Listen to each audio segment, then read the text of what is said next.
Hello friend, সবাই ভালো আছো?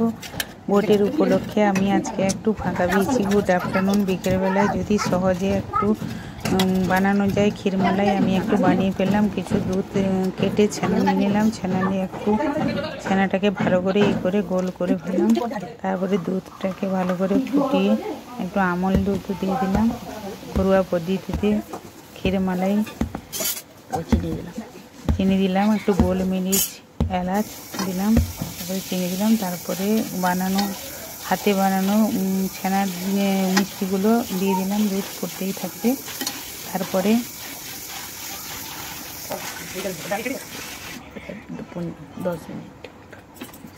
10 মিনিট মতন ফুটিয়ে দিলাম।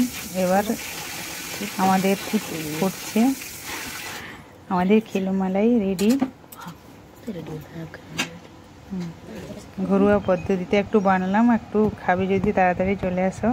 তোমাদের জন্য নিমন্ত্রণ থাকলো। তোমরাও সহজে বানাতেও পারো এইভাবে। আমি বানিয়েছি, কেমন লাগছে একটু জানবে। Tata, good bye. রেডি।